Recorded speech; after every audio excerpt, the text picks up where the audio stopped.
Inside her single room in Nairobi's Kibera informal settlement, 50-year-old Joyce Mtelengo, a single mother of 8, goes about her daily chores as she would on a normal day. But this is not a normal day, not here inside her shack and not in her country, indeed, not even in the rest of the world. Mtelengo and millions of residents here in Kibera have been caught in the middle of the global battle to contain the spread of COVID-19. Before coronavirus, I worked as a domestic worker in rich neighborhoods. Someone will call me and I will work in their houses and earn between $5 and $10 a day. Now these rich people will not even allow you to enter their houses. They see as if you will infect them with this disease. Now there is no work.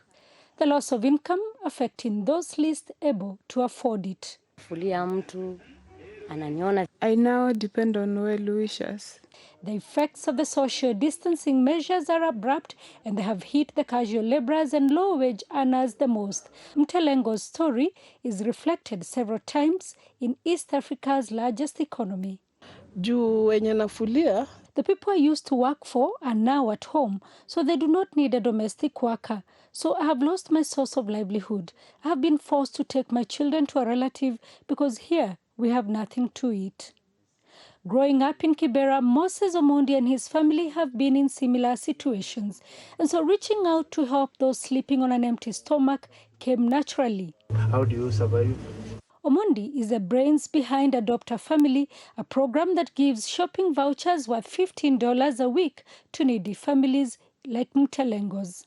There are two options. You can decide to do it per week, up to the time you wish, or you can decide to do it one-off, depending with your willingness and depending with your ability to give. Through the use of social media and neighborhood volunteers here in Kibera, Moses and his team are able to reach out to families that are worst affected, and through the same media, they reach out to well-wishers here at home and abroad who provide cash to buy the shopping vouchers. So far, 50 needy families have benefited, and Moses is still out seeking more help. They need to be honest, people have lost jobs. Considering that there's a curfew, you need to close by 7 p.m. And also there are some businesses that are irrelevant. And that has definitely declared some people out of job.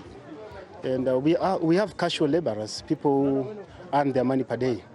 And if you don't offer service per day, then you don't get money.